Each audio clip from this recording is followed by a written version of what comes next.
Vitamin D is one of the most talked about supplements today, and health gurus praise it for boosting immunity, mood, and even hormones. But here's the truth most people don't realize. Taking it blindly can be just as dangerous as not getting enough. In fact, too much vitamin D can damage your kidneys, mess with your calcium levels, and even harm your bones, the very thing it's supposed to protect. In this video, I'll break down why you should test before supplementing, how much you really need, and the lifestyle factors that can make or break your vitamin D levels. Stick around until the end, because once you know this, you'll never look at supplements the same way again. So let's start with why vitamin D matters so much. It's often called the sunshine vitamin because your body makes it when your skin is exposed to sunlight. But it's actually more than just a vitamin. It functions almost like a hormone, influencing dozens of systems in your body. Think of it as a master switch. When your levels are in the right range, it helps regulate bone health, immunity, mood, and even hormones. Without it, a lot of things start to break down. Take your bones, for example. You can eat plenty of calcium, but without vitamin D, your body can't absorb it effectively. Imagine trying to build a house with bricks, but no construction manager. The bricks just sit there in the wrong places. That's what happens to calcium without enough vitamin D. It doesn't go into your bones properly. This is why deficiency can lead to weak bones, osteoporosis in adults, or even rickets in children. Now, beyond bones, vitamin D also plays a huge role in your immune system. Harvard Health points out that low vitamin D levels are linked to higher risks of respiratory infections, like colds and flu. And it makes sense. Your immune cells literally need vitamin D to activate and function properly. Without it, they're like soldiers standing around without clear instructions. This became especially important during the COVID-19 pandemic. Several studies, including research published in Nature and the BMJ, showed that people with low vitamin D levels were more likely to experience severe illness, while those with sufficient levels tended to have milder outcomes. Vitamin D doesn't prevent infections by itself, but it seems to support your body's ability to mount a strong, balanced immune response. That's why so many experts started paying closer attention to vitamin D during COVID. Then there's your mood. Have you ever noticed how people tend to feel more down during the winter months? That's not just the weather, it's often linked to lower vitamin D levels. Research suggests a connection between deficiency and depression, especially seasonal affective disorder. It's like your brain runs a little dimmer without enough sunlight-driven vitamin D. And finally, hormones. Vitamin D receptors are found in reproductive organs, and studies suggest it helps regulate testosterone in men and reproductive health in women. So when you zoom out, vitamin D isn't just about bones, it's about energy, resilience, mood, and long-term health.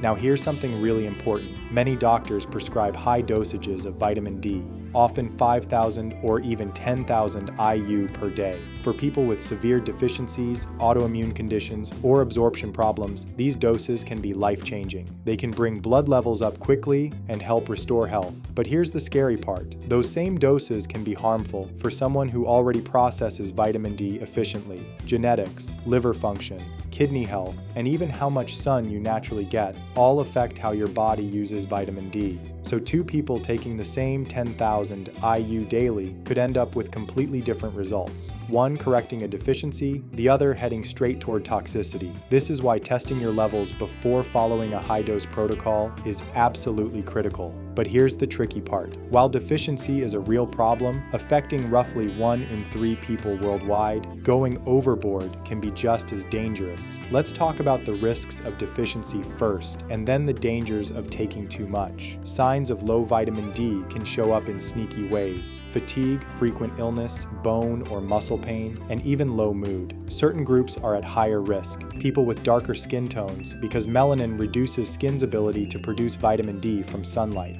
Those living in northern regions, where the sun isn't strong enough during the winter months. People who wear sunscreen all the time. It's great for preventing skin damage, but it also blocks vitamin D production in individuals who are overweight, because vitamin D is fat-soluble and can get trapped in fat tissue instead of circulating in the bloodstream. On top of that, diet doesn't always save you. Unless you're eating fatty fish like salmon several times a week or fortified foods daily, chances are you're not getting enough vitamin D from what's on your plate. So yes, deficiency is common, But here's where many people make a big mistake.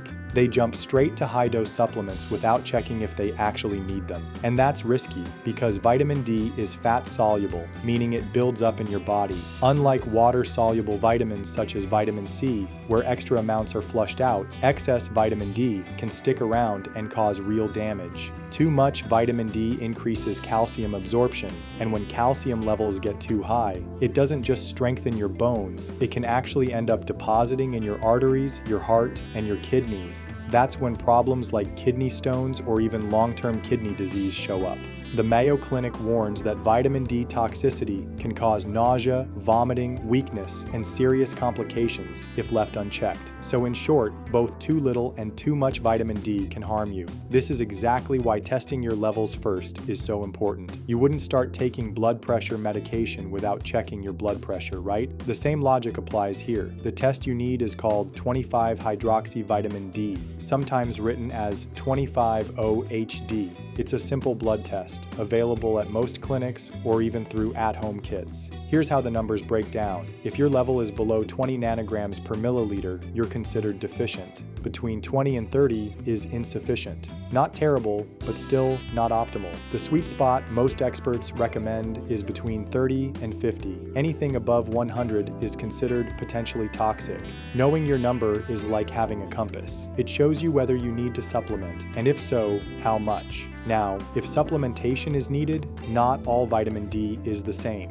There are two main forms, D2, known as ergocalciferol, which comes from plant sources like mushrooms, and D3, known as cholecalciferol, which your skin makes from sunlight and is also found in animal-based foods like fatty fish. Research consistently shows that D3 is more effective at raising and maintaining vitamin D levels, so if you do supplement, most experts recommend choosing D3 over D2, unless you're vegan and specifically looking for fortified plant-based options. But even with supplements, your lifestyle plays a huge role. Sun exposure is the obvious factor. A fair-skinned person living in Florida might only need 10 minutes of midday sun a few times a week to stay in range. Meanwhile, a darker-skinned person living in Norway may need much more, or supplementation during winter.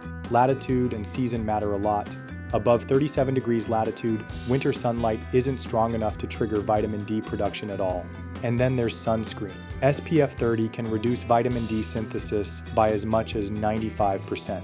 That doesn't mean you should ditch sunscreen altogether, it just means you may need to be more mindful about getting some unprotected sun in short, safe bursts.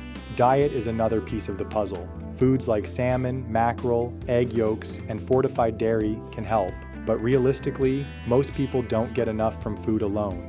Obesity also makes things more complicated because extra fat tissue stores vitamin D, lowering what's available for your body to use. So as you can see, your vitamin D needs aren't the same as your neighbors or your co-workers. They depend on your skin tone, where you live, how much sun you get, your weight, your diet, and even your daily habits. That's why blanket recommendations, like telling everyone to just take 5,000 IU a day, don't make sense. For some people, that dose might fix a deficiency.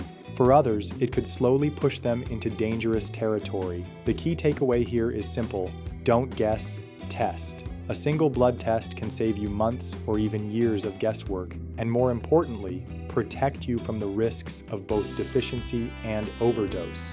Once you know your level, you can take action with confidence, whether that means getting more sun, adjusting your diet, or supplementing in the right amount. Your body isn't a guessing game, and with something as powerful as vitamin D, the difference between deficiency and excess is razor thin. So take control, get tested, know your number, and supplement smart. And that's it for today's video. Just like taking too much vitamin D is harmful, zinc is also harmful if you don't know the right amount to take. Watch this video next, where I have shared why you should stop taking zinc supplements.